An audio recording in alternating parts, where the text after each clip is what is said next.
Voilà. Donc, mesdames, messieurs, chers adhérents, chers amis. Alors c'est avec grand plaisir, naturellement, que je vous accueille ce matin pour le dernier petit déjeuner de notre association dans le cadre de l'année 2013.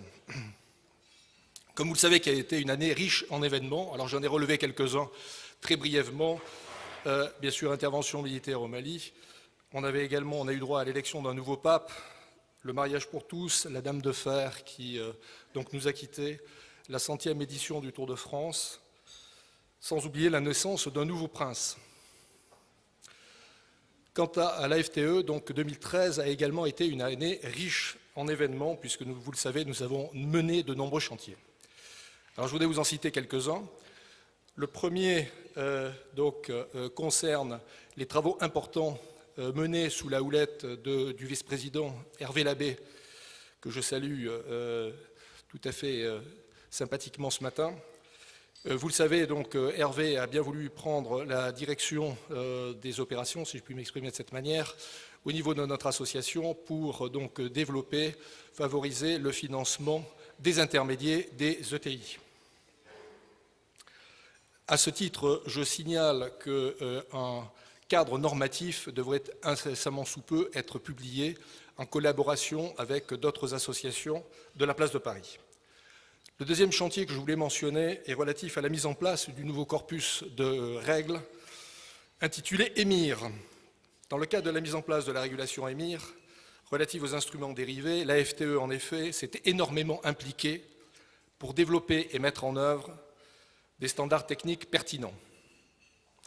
Le troisième chantier a concerné donc la taxe sur les transactions financières. Vous le savez, nous nous sommes largement exprimés sur ce sujet. Nous avons même adressé un courrier au ministre de l'Économie et des Finances pour lui faire part des nombreuses réserves que nous avions à cet égard. En effet, louable de prime abord, la taxe sur la transaction financière, appliquée par quelques pays, entre guillemets, vertueux, joue, à notre avis, contre les entreprises, l'industrie financière au service de l'économie et donc la place financière de Paris. Il m'a donc personnellement répondu pour me dire qu'il allait prendre en compte un certain nombre de nos remarques, entre autres le fait que, vous le savez, la finance ne connaît pas de frontières. Le quatrième chantier a porté sur le CEPA. Je remercie à cet égard Olivier Bornec qui, je sais, s'est beaucoup impliqué, ainsi que Gilbert Labbé, que je n'ai pas vu, mais que je salue cependant.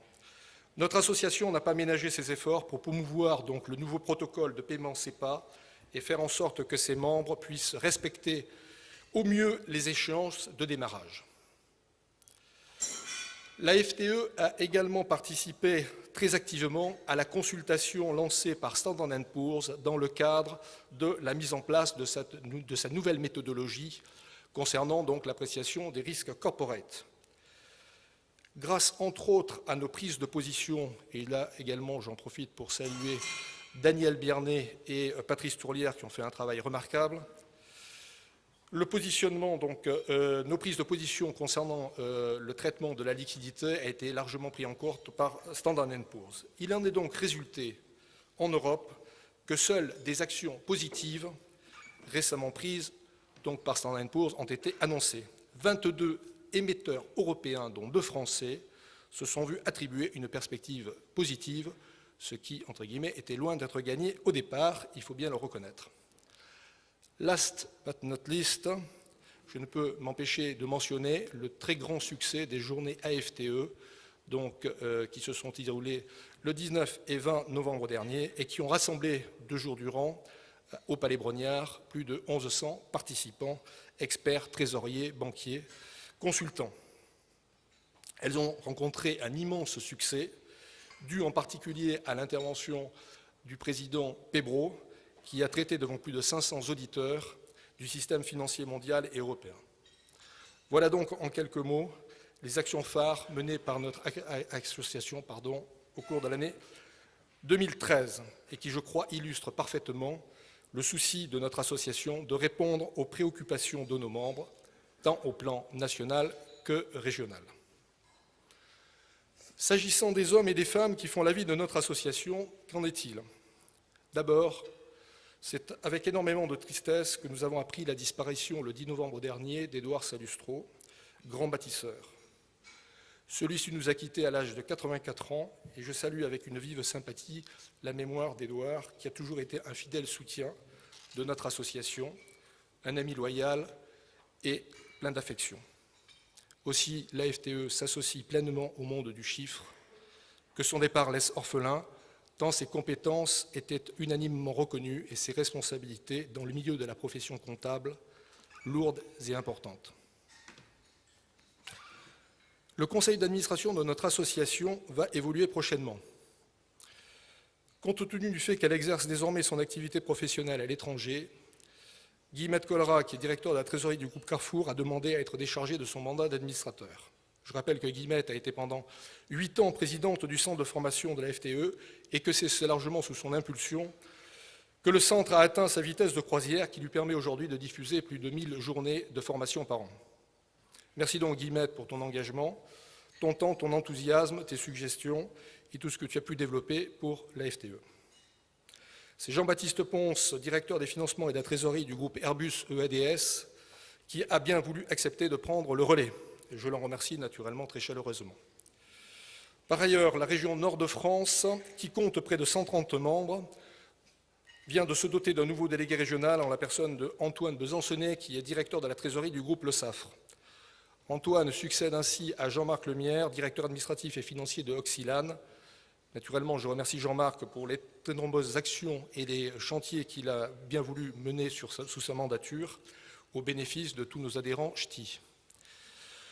Je te souhaite donc bon vent dans tes nouvelles responsabilités au sein du groupe Oxylane. Voilà pour donc l'association. J'en viens donc à notre invité de ce matin, M. Thomas Piketty. Thomas, vous êtes chercheur en économie politique plutôt qu'économiste, c'est ce qu'on se disait il y a quelques instants. Et en lisant et relisant votre CV, parce qu'il est assez impressionnant, époustouflant, je dois le reconnaître, je résumerai volontiers en 2 mots votre parcours. Vous êtes ce que j'appellerais une tête. Vous êtes né en 1971, le 7 mai, et je suis allé voir dans le calendrier républicain, en fait le 7 mai correspond au 18 Floréal, qui par les révolutionnaires avait été baptisé Corbeille d'or. Incontestablement, les bonnes fées se sont penchées sur votre berceau, puisque vous intégrez l'école normale supérieure de la rue d'Ulm à 18 ans. Là, vous décidez de vous orienter vers des études en sciences économiques. À 22 ans, vous soutenez votre thèse de doctorat intitulée « Essai sur la redistribution des richesses », qui se verra en 1993 désignée par l'Association française de sciences économiques meilleure thèse de l'année. Vous passez 2 ans à enseigner au MIT, vous entrez ensuite au CNRS comme chargé de recherche. En 2000, vous êtes nommé directeur des études à l'EHESS et dans la foulée, vous publiez un petit ouvrage de 807 pages intitulé « Les hauts revenus en France au XXe siècle ». En 2005, le Premier ministre Dominique de Villepin vous confie la création d'une nouvelle institution capable, entre guillemets, de rivaliser avec la London Business School of Economics. Je pense que vous l'avez dépassé. Bravo. Et vous créez donc l'école d'économie de Paris et en devenez le premier directeur jusqu'à ce qu'en 2007, vous décidiez de vous engager dans la campagne présidentielle de Mme Ségolène Royal, dont vous deviendrez le conseiller économique. Rapportant les propos d'un agent de change, Auguste de Teuf, qui est mon livre de chevet, a écrit « Les économistes ont raison. Le capital est du travail accumulé. Seulement, comme on ne peut pas tout faire, ce sont les uns qui travaillent et les autres qui accumulent. » Monsieur Piketty, par vos recherches sur l'évolution des hauts revenus, menées de manière très scientifique, vous allez démontrer comment en France les uns travaillent tandis que les rentiers amassent et que les inégalités s'accroissent. Vous mettrez ainsi en évidence que les inégalités de revenus ont fortement baissé au XXe siècle en France suite à la création de l'impôt sur le revenu. Après 1945, la forte progressivité de cet impôt entravera la dynamique d'accumulation patrimoniale en réduisant fortement l'épargne disponible. Bref, après 15 ans de recherche sur la dynamique des revenus et la constitution des patrimoines, en septembre 2013, votre tempérament contestataire, j'allais même dire révolutionnaire, vous amène à publier un pavé de 970 pages intitulé « Le capital au XXIe siècle ». Cet ouvrage que Le Figaro a baptisé Le Nouveau Petit Livre Rouge est vendu à plus de 15 000 exemplaires en quelques jours. Dans cet ouvrage, vous étudiez sur près de 3 siècles et dans 20 pays la manière dont le capitalisme engendre des inégalités salariales et patrimoniales, et vous en arrivez à la conclusion, pas forcément intuitive, je dois le reconnaître, mais je vous cite, entre guillemets, par certains côtés, les inégalités sont actuellement plus fortes qu'en 1913. J'espère donc que vous allez nous expliquer pourquoi, de même à la veille de ce grand soir fiscal récemment annoncé par notre Premier ministre, comment voyez-vous l'évolution du système fiscal en France? Préconisez-vous une réforme, une révolution? Est-il nécessaire de conserver l'ISF? Comment positionnez-vous l'IS, ce qui nous intéresse dans le cadre de votre réflexion? Et dès lors que tout entrepreneur qui réussit devient rentier, quelle place laissez-vous à la libre entreprise? Vous préconisez un impôt mondial sur le capital. Pensez-vous qu'on puisse, à l'heure de la mondialisation, réguler le capital au XXIe siècle? Bref, voilà quelques-unes des questions que suscite la lecture de votre ouvrage. Je vais donc vous laisser le soin d'y répondre. Je vous souhaite naturellement de très bonnes fêtes de fin d'année et vous donne rendez-vous pour notre premier petit déjeuner de l'année 2014, le 4 février prochain, au cours duquel nous aurons le plaisir, je l'espère, de recevoir le directeur du Trésor, M. Ramon Fernandez. Je vous remercie de votre attention.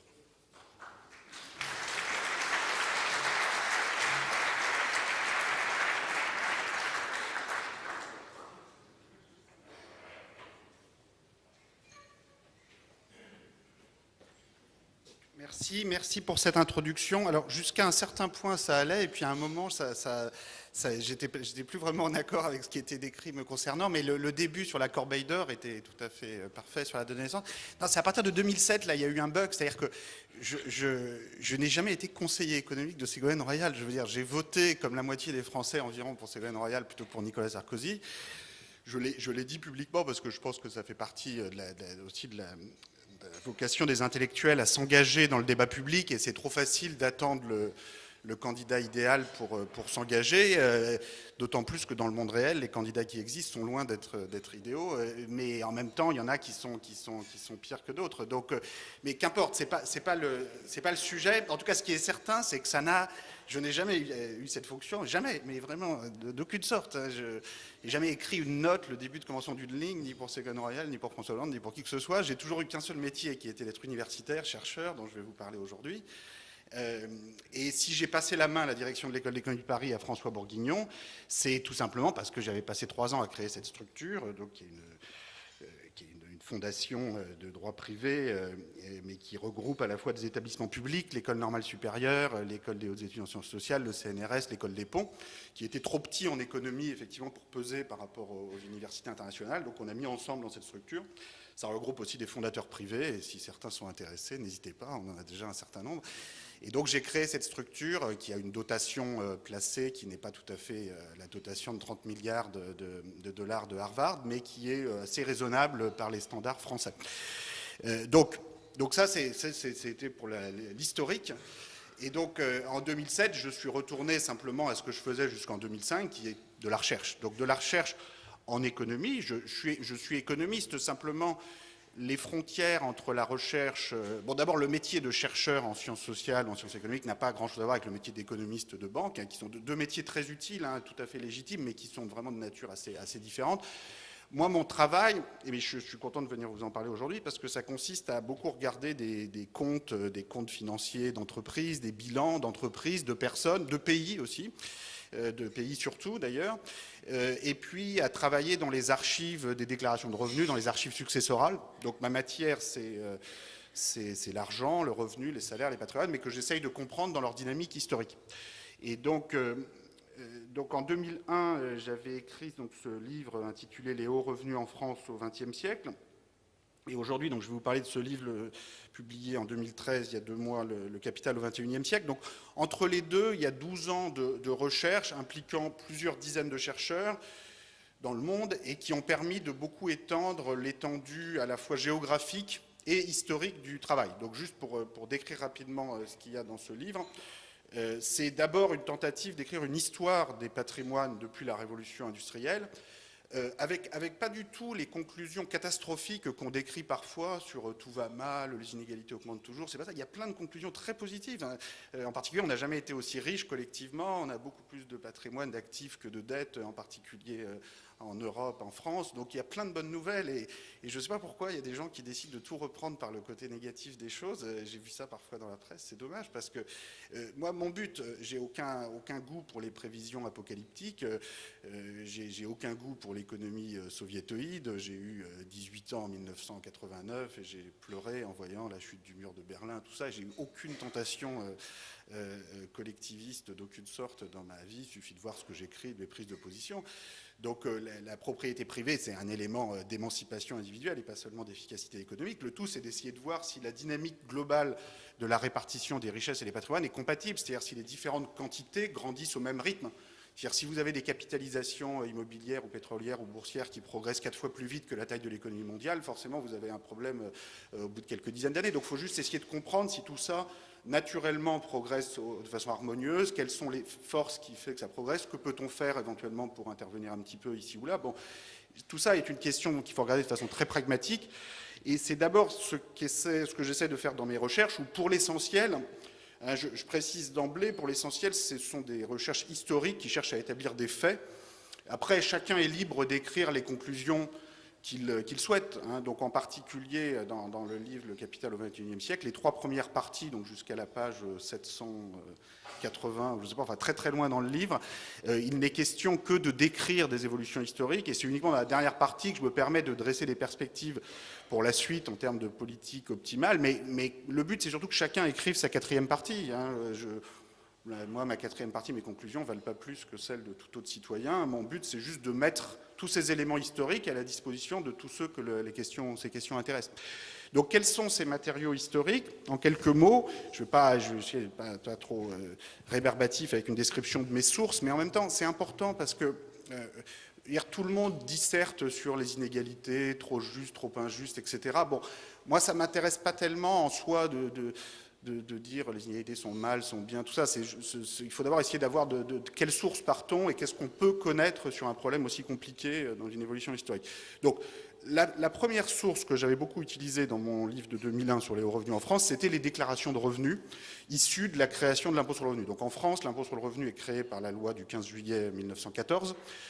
Donc c'est à l'approche de la guerre, c'est vraiment la guerre arrive, donc le Sénat accepte de débloquer le vote de l'impôt sur le revenu qui avait été voté par la Chambre des députés 20 ans avant, mais que le Sénat bloquait. Et c'est uniquement l'arrivée de la guerre en France qui débloque l'impôt sur le revenu, qui avait été créé un peu plus tôt en 1913 aux États-Unis. Le Royaume-Uni avait une forme d'impôt sur le revenu depuis les années 1840 et était devenu un impôt progressif sur le revenu global en 1908. Donc la France arrive plutôt en queue de peloton. La Prusse, la Saxe avait un impôt sur le revenu des années 1870-1880, le Japon aussi, le Danemark, la Suède. Bon, la France est un peu en queue de peloton. C'est d'ailleurs assez intéressant parce que on présente souvent aujourd'hui la France comme le pays de l'égalité, avec une grande passion égalitaire. Bon, la vérité, c'est que la France de la Belle Époque est la dernière à créer son impôt progressif sur le revenu, pour une raison d'ailleurs intéressante, c'est qu'à l'époque, on considérait en France que, comme on avait fait la Révolution française, on était devenu un pays de petits propriétaires, ça suffisait en gros, alors que le Royaume-Uni, monarchique, aristocratique, avait besoin de redistribuer ses fortunes, parce que là vraiment l'inégalité régnait en maître, mais la France, dans le fond, comme on avait un peu redistribué les terres et qu'on avait institué l'égalité face au code civil, au droit de contracter, tout ça, bon, ça suffit. Bon, sauf qu'en fait, la concentration des patrimoines est tout aussi forte dans la France de la Belle Époque qu'au Royaume-Uni du même moment. Enfin, toujours est-il que la France finit par créer l'impôt sur le revenu en 1914. C'est un moment important. Ensuite, l'impôt sur le revenu évolue de façon tout à fait chaotique, imprévisible. Le taux le plus élevé de l'impôt sur le revenu en 1914, c'est 2%. Bon, ce qui paraît déjà extravagant à l'époque, et le Sénat bloquait. Et puis, en 1920, ce taux est porté à 60% par la Chambre du Bloc national, qui est la chambre la plus à droite de l'histoire de la République et qui néanmoins vote l'impôt sur le revenu avec un taux de 60% et qui pourtant refusait l'impôt sur le revenu à 2% en 1913. Donc qu'est-ce qui s'est passé entre-temps ? Et il s'est passé la Première Guerre mondiale, les finances publiques dans un état pas possible, la révolution bolchevique qui fait que finalement on s'est dit que par rapport à la révolution bolchevique, l'impôt progressif sur le revenu, finalement c'est plus tendre. Et puis surtout ce que ça montre, c'est que les gouvernements font pas toujours ce qu'ils ont prévu de faire, quoi. On se retrouve au pouvoir et puis bon voilà, on regarde les instruments disponibles et on essaye de s'adapter aux circonstances. Enfin, donc l'histoire de l'impôt sur le revenu a commencé comme ça, et en France comme dans tous les pays, c'est une histoire chaotique, politique, complexe, avec des allées et venues incroyables, des taux qui atteignent le ciel et puis qui redescendent. Enfin bon. Alors pour la petite histoire du chercheur qui est la mienne, la création de l'impôt sur le revenu, c'est aussi l'arrivée d'une source, parce qu'à partir de 1914, on a des déclarations de revenus, alors qui ne sont pas parfaites, parce que les gens peuvent contourner la législation, faire de l'optimisation, tout ce que vous voulez, mais c'est quand même mieux que rien. Et donc ça permet d'étudier l'évolution de la répartition des revenus, en tout cas le haut de la répartition, puisqu'au début de l'affaire, à peine 10% de la population paie l'impôt sur le revenu dans l'entre-deux-guerres. Mais on connaît le revenu total à partir des comptes nationaux qui permettent de calculer le revenu national du pays de façon à peu près fiable depuis le 19e siècle. Et donc on peut calculer la part des plus hauts revenus dans le revenu national, voir comment ces choses-là évoluent. Et donc mon livre de 2001 sur les hauts revenus en France au XXe siècle, fondamentalement faisait ça, c'est-à-dire étudiait l'évolution de la répartition des revenus en France au XXe siècle à partir de cette source quasi unique qui était les déclarations de revenus. Le livre dont je vous parle aujourd'hui, donc de 2013, est beaucoup plus ambitieux parce que, bon, d'une part, entre-temps, j'ai étendu avec de nombreux collègues ce travail sur la France à une trentaine de pays.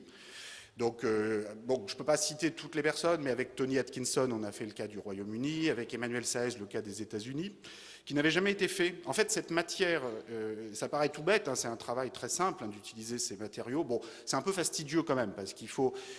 les matériaux ont été conservés, c'est-à-dire que bon, pour les périodes récentes, on a les fichiers informatiques de déclaration anonymisés, vous inquiétez pas, mais pour les périodes plus anciennes, en général, ce qui s'est passé, c'est qu'on a conservé les déclarations individuelles, qu'on peut parfois numériser, mais surtout les administrations fiscales ont généralement procédé à des tabulations très détaillées par tranche de revenus, à partir desquelles on peut reconstituer la distribution statistique des revenus. Donc c'est un travail qui est un peu fastidieux, parce qu'en particulier, il faut reprendre la législation très détaillée de chaque pays chaque année, donc c'est beaucoup de travail. Mais bon, il n'y a rien de... Voilà, il faut juste y passer du temps et avoir le nombre de personnes qu'il faut pour travailler dessus. Donc on a fait... les résultats qu'on a fait sur les États-Unis ont eu pas mal d'écho aux États-Unis. Ces travaux qu'on a fait avec Emmanuel Saez, en particulier depuis que le président Obama en 2009 nous avait mis en graphique en une de son discours après la crise, où c'est ce graphique où on voit la part des 10% des revenus américains les plus élevés qui retrouvent en 2007, à la veille de la crise financière, un niveau de l'ordre de 50% du revenu national américain. C'est-à-dire le même record qu'en 1928, à la veille de la crise de 29, alors qu'on était à 30-35% dans des années 50 aux années 70. Donc des années 70 jusqu'en 2007, la part du revenu national américain allant aux 10% des revenus les plus élevés est passée en gros de 30-35% à près de 50%. Donc ça fait que c'est quand même la pente est forte hein, quand même. Donc c'est vrai que quand vous voyez le graphique, vous vous dites forcément bon, où ça va s'arrêter. Et c'est difficile de nier que ça a eu un effet sur le gonflement de l'endettement des ménages aux États-Unis au cours des décennies précédentes. C'est-à-dire qu'à partir du moment où vous avez très peu de croissance pour les 90% des revenus du bas, et qu'à l'inverse, vous avez beaucoup d'épargne en haut de la répartition qui a besoin de se placer, bon, assez naturellement, les banques ont tendance à refourguer un peu plus d'emprunts qu'il faudrait peut-être aux personnes dont le revenu stagne pour essayer de doper leur pouvoir d'achat. Donc il ne s'agit pas de dire que c'est la cause unique de la crise financière. Le système financier a plein de fragilités indépendamment de ça, notamment en Europe. Mais disons, c'est quand même le type de dérèglement dans la distribution et de déséquilibre dans la distribution qui peut contribuer, qui met une forte pression sur le système financier et qui peut contribuer à le fragiliser. Juste à titre de comparaison, ce transfert interne à la répartition américaine des revenus, de l'ordre de 15 points du revenu national américain, est 4 fois plus élevé que le déficit commercial américain par rapport au reste du monde. Donc souvent, les Américains aiment bien aller mettre l'origine de la crise financière en Chine ou ailleurs, enfin tous les pays qui ont des excédents commerciaux sur eux, sauf que leur déséquilibre interne est 4 fois plus gros que le déséquilibre externe, si on veut dire des choses comme ça. Donc c'est quand même, quand on a des déformations aussi rapides de la répartition des revenus sur quelques décennies, ça va au-delà des questions juste de justice dans la répartition, même si elles sont importantes, ça pose aussi des problèmes de stabilité du système financier. Toujours est-il qu'avec beaucoup de collègues, dont Emmanuel Saez pour les États-Unis, donc on a étendu à une trentaine de pays, donc sur tous les continents. Il y a des pays émergents aussi, parce que dans beaucoup de pays émergents, l'impôt sur le revenu a été créé par la puissance coloniale peu après la création en métropole. Donc en Inde, il y a un impôt sur le revenu qui est créé en 1922. En Indochine, il y a un impôt sur le revenu entre deux guerres. En Indonésie, les Hollandais font la même chose au début des années 20. Donc on a beaucoup de pays émergents qu'on essaye de faire rentrer. Donc toutes ces données sur les revenus sont disponibles en ligne dans une base de données qui s'appelle la World Top Income Database, donc la base de données mondiale sur les hauts revenus, que vous trouverez en ligne très facilement. Il y a tous les pays sont là, il y a des mises à jour en permanence. Bon, il y a toute une équipe qui travaille là-dessus. Et c'est disons, la première moitié des matériaux que j'utilise dans ce livre, Le Capital au XXIe siècle, c'est simplement de raconter ce qu'on trouve, quoi, hein. Donc après, nouveau, il ne s'agit pas les conclusions, chacun est libre de les tirer. Là, il s'agit juste de raconter ce qu'on trouve dans les différents pays, les tendances historiques, tout ça. Et je pense qu'il y a plein de faits intéressants pour tout le monde, indépendamment de toute persuasion politique ou de tout agenda en termes de politique publique, juste pour connaître cette histoire d'argent, qui est une histoire importante, parce que l'argent, c'est plus que l'argent, c'est aussi l'honneur des nations, des personnes. Enfin, il y a des identités nationales fortes qui se jouent autour du degré d'inégalité d'un pays excessif, plus ou moins méritocratique. Et toutes ces histoires, je pense, méritent à être étudiées de façon scientifique. Moi, on est en sciences sociales, hein, donc on s'approche plus de l'histoire que des mathématiques pures, hein, mais au moins sortir un tout petit peu simplement des discours et d'essayer de voir ces faits, je pense, a un certain intérêt. Alors, le deuxième grand type de matériaux que j'utilise dans ce livre, Le Capital au XXIe siècle, et dont je voudrais parler davantage maintenant, concerne justement le capital proprement dit et les patrimoines proprement dit.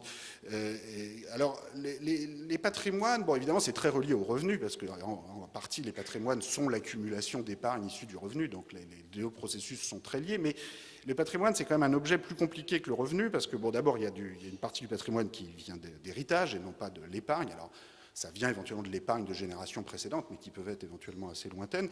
Et puis une partie du patrimoine, c'est aussi les actifs naturels, les biens naturels, le pétrolier, la terre, tout ça, donc, qui ont été épargnés par personne. Donc c'est un objet qui est plus compliqué que le revenu.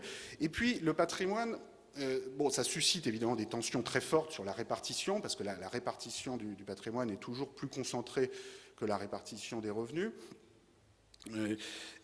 Ça suscite des tensions autour de l'héritage, autour de la captation des ressources naturelles. Vous voyez, dans les différents pays où il y a des ressources naturelles importantes, c'est cette question de qui en bénéficie. C'est une des questions les plus difficiles à régler qui soit et qui suscite des tensions très fortes à l'intérieur des pays comme entre pays. D'un point de vue de la recherche historique qui m'intéresse, l'avantage aussi de l'étude des patrimoines, c'est qu'on peut remonter plus loin dans le temps que les revenus. Les revenus, en gros, on ne peut pas remonter beaucoup avant la Première Guerre mondiale parce que l'impôt sur le revenu dans la plupart des pays est créé autour de 1914.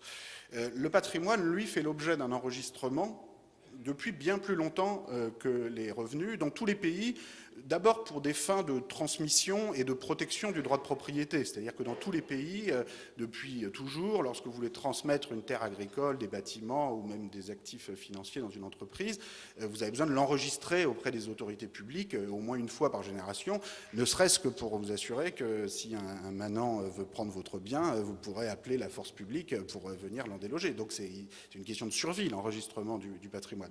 Et en particulier, donc ça permet de remonter généralement au début du XIXe siècle dans beaucoup de pays. Donc ça permet d'avoir un siècle de plus que l'étude des revenus, ce qui est important parce que le XXe siècle est quand même très profondément marqué sur tous les plans, et en particulier sur le plan économique, par les guerres mondiales et par le fait qu'entre 1914 et 1945, il y a des chocs énormes sur la répartition des revenus, avec en particulier une compression forte des inégalités liée simplement à un mécanisme tragique qui est que si vous possédez rien, vous perdez rien en patrimoine tant que vous gardez votre vie. Et par contre, si vous possédez beaucoup, vous pouvez perdre beaucoup. Donc il y a un mécanisme d'aplatissement de la concentration des patrimoines qui se met en place entre 1914 et 1945, qui est d'une grande violence. Mais qu'on ne peut pas vraiment bien étudier avec les déclarations de revenus, d'une part parce qu'on observe uniquement les revenus issus du patrimoine et pas les patrimoines eux-mêmes, d'où ils viennent, et aussi parce que comme les données débutent en 1914, pour l'impôt sur le revenu, vous ne pouvez pas vraiment voir les tendances qu'il y avait à l'œuvre avant. Alors qu'étudier le 19e siècle, à travers l'étude des patrimoines, permet de mettre ces chocs des années 1914-1945 dans une perspective historique plus longue et de voir quelles étaient les tendances au XIXe siècle. Donc c'est pas juste pour le plaisir de faire de l'histoire ancienne, enfin pas si ancienne que ça, c'est parce que vraiment cette perspective historique est indispensable pour comprendre les tendances actuelles et les tendances de l'avenir. Donc là encore, j'ai essayé dans le livre de traiter d'un très grand nombre de pays. C'est vrai que sur les patrimoines, la collecte des données, même si les données existent, prend encore plus de temps parce qu'il faut les rechercher dans les archives successorales individuelles, donc ça prend du temps, ça coûte un peu d'argent, et les données n'ont quand même pas été conservées aussi bien dans tous les pays. Alors là, le cas de la France joue un rôle important dans le livre, enfin vous m'en voudrez pas, mais certains lecteurs étrangers trouveront ça un peu excessif, mais c'est vrai que la France a ceci de particulier que grâce à la Révolution française, on a un système d'enregistrement des patrimoines exceptionnellement universel et bien conservé et moderne, dès 1800, enfin dès les années 1790. C'est-à-dire que les révolutionnaires mettent en place un système de droit de mutation qui en gros est le même qui s'applique encore aujourd'hui. Et donc en particulier les successions, les donations sont enregistrées à partir de 1791 et sont là dans les archives individuelles, il n'y a qu'à aller les chercher.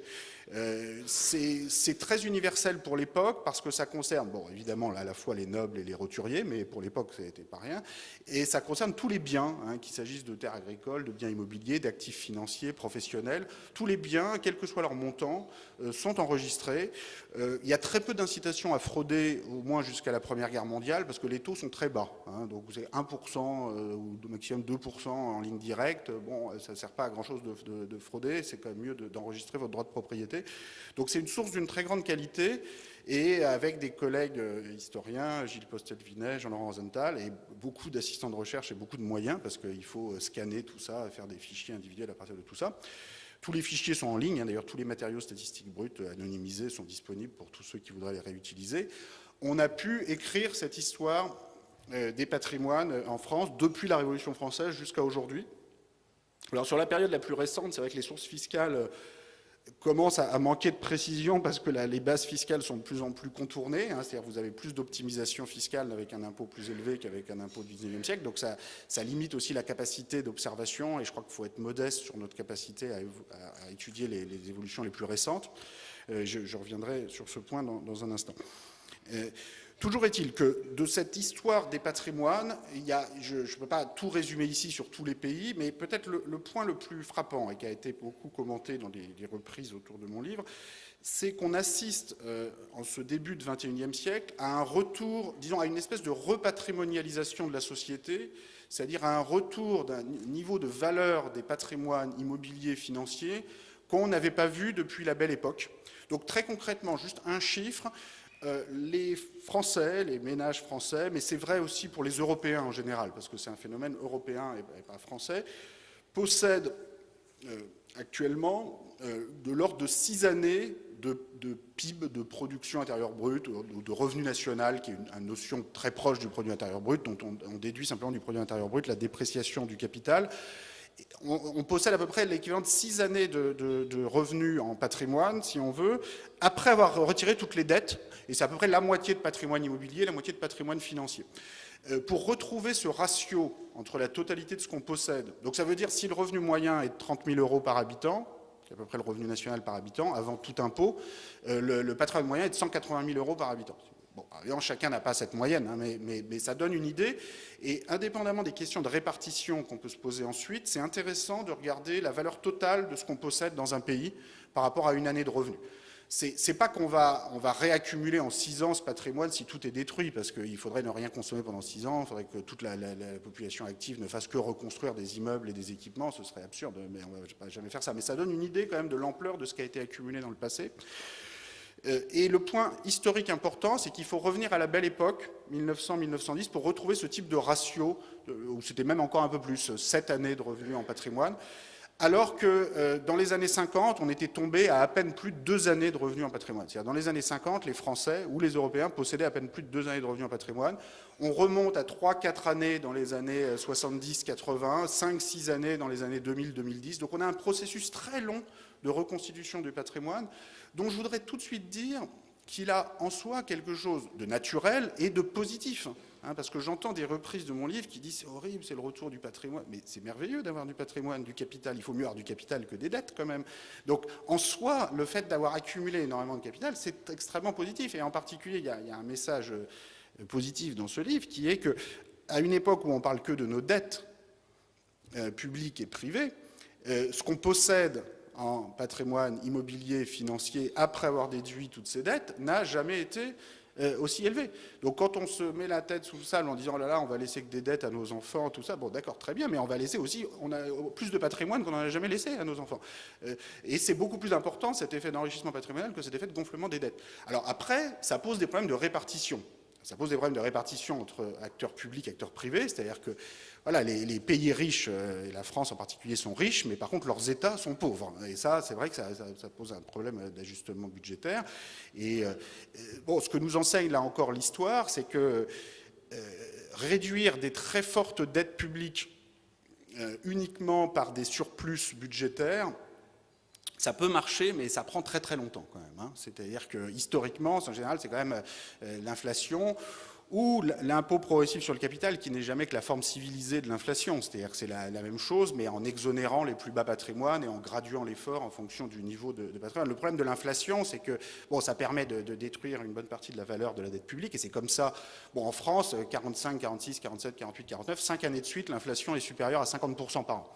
Donc forcément, la dette publique, elle n'existe plus en 1950.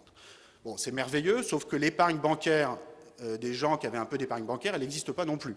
Elle n'existe plus non plus. Et en 1956, on crée le minimum vieillesse parce qu'il y a plein de vieux qui n'ont plus rien. Donc l'inflation, c'est une arme extrêmement puissante, mais tellement puissante qu'elle détruit tout sur son passage et que les plus hauts patrimoines ne la craignent pas. C'est-à-dire si vous avez votre patrimoine en actifs réels, immobilier, actions, bon, l'inflation, finalement, le prix de vos actifs va augmenter a priori aussi vite que l'indice des prix à la consommation, et donc vous n'êtes absolument pas touché.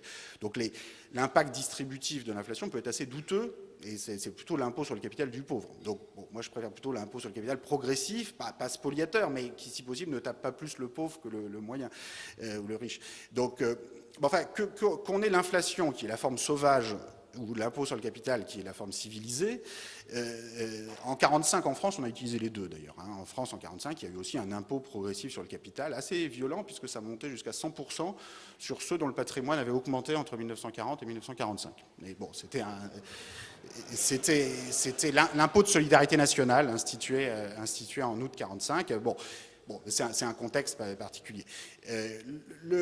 Mais toujours est-il que si on écarte l'inflation ou ce type de prélèvement exceptionnel pour réduire des dettes publiques fortes, ce que nous enseigne l'histoire, c'est que ça peut prendre très longtemps de réduire des dettes publiques simplement par des moyens ordinaires que sont les excédents budgétaires. C'est-à-dire que le cas le plus intéressant que j'étudie dans le livre est le cas du Royaume-Uni, qui sort des guerres napoléoniennes avec 200% du PIB en dette publique. Hein, donc en 1815-1820, le Royaume-Uni a 2 années de PIB en dette publique.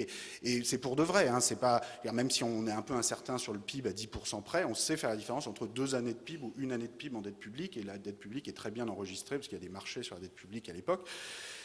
Et alors eux, ils réduisent ça à la britannique, c'est-à-dire sans inflation, sans casser d'assiette, avec une inflation nulle pendant tout le 19e siècle. Et ça finit par marcher, c'est juste que ça prend un siècle. C'est-à-dire qu'il faut attendre 1910 pour que la dette publique retombe à moins de 50% du PIB. Et pendant un siècle, ils ont 3 points de PIB d'excédent budgétaire pour rembourser les rentiers internes, parce que c'est de la dette publique interne. Alors c'est très bien, ça marche, mais bon, ça fait long, et ça veut dire aussi que pendant un siècle, le Royaume-Uni a dépensé plus en intérêt de la dette publique que par exemple pour financer son système éducatif, hein, dont le budget de l'éducation au Royaume-Uni c'était 1-2 points de PIB maximum pendant tout le 19e siècle. Donc est-ce que pour se préparer pour le 20e siècle, c'est une bonne idée de dépenser plus à rembourser sa propre dette pendant un siècle que d'investir dans ses écoles? C'est pas sûr. Et moi j'ai un peu peur qu'en Europe on fasse aujourd'hui la même chose, c'est-à-dire qu'on dépense actuellement, littéralement, on dépense dans l'intérêt de la dette publique beaucoup plus que ce qu'on investit dans notre enseignement supérieur, par exemple. Le budget total des universités en France, écoles en France, alors ça ne marche pas toujours très bien et il faut changer les structures autant que mettre des moyens en plus, et j'ai essayé d'y contribuer localement avec cette fondation École d'économie de Paris. Mais les moyens sont quand même très faibles par rapport à ce qu'on a dans les pays qui investissent le plus. Le budget total de toutes les universités et écoles, c'est 12 milliards d'euros, à peine plus d'un demi-point de PIB, alors qu'on a 2-3 points de PIB en intérêt de la dette. Donc l'Europe collectivement investit plus, met plus d'argent pour rembourser ses dettes que pour investir dans l'avenir, en tout cas dans l'enseignement supérieur. et dans l'environnement aussi, c'est pas forcément la meilleure stratégie. D'autant plus qu'il s'agit, au niveau de l'Europe dans son ensemble, essentiellement d'une dette interne à nouveau. C'est-à-dire que là, il faut aussi bien se mettre une chose dans la tête, c'est que collectivement, nous ne sommes pas possédés par le reste du monde. C'est-à-dire que la France et l'Europe, plus généralement, possèdent dans le reste du monde plus d'actifs financiers que le reste du monde en possède en Europe. Il faut se mettre ça dans la tête, parce qu'on est tellement dans une ambiance, on se dit, oh là, on est tous possédés par l'émir du Qatar, tout ça, c'est terrible.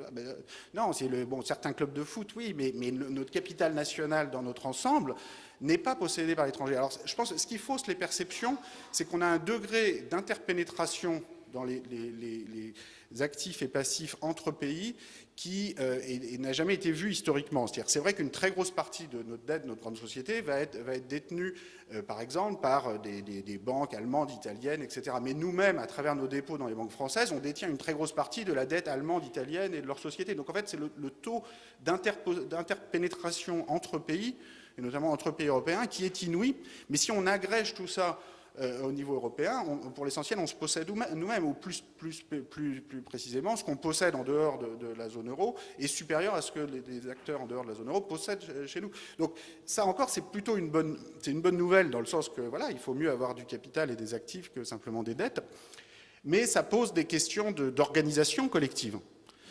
C'est vrai que, bon, dans la crise, face à la crise de la dette actuelle, moi, ce que je trouve le plus triste, et c'est ça la première faillite disons, du gouvernement actuel et aussi du gouvernement précédent, c'est que la zone euro est la seule partie du monde riche qui n'a toujours pas retrouvé son niveau d'activité de 2007. On est péniblement là à le retrouver, alors que les États-Unis, le Royaume-Uni, le Japon l'ont dépassé, alors qu'au départ, on n'a pas plus de dette publique que ces autres parties du monde riche. Et je pense que la raison principale, c'est qu'on a des institutions collectives qui ne fonctionnent mal, et en particulier, bon, la Banque Centrale Européenne a essayé, qui est la seule institution fédérale forte, a essayé de jouer à peu près son rôle dans la tempête, mais il y a des limites à ce qu'une banque centrale peut faire lorsqu'elle a en face d'elle 17 dettes publiques différentes face auxquelles elle doit arbitrer chaque matin. Si la Federal Reserve américaine devait chaque matin choisir entre la dette du Wyoming, la dette du Texas, la dette de Californie, décider à quel taux elle rachète laquelle,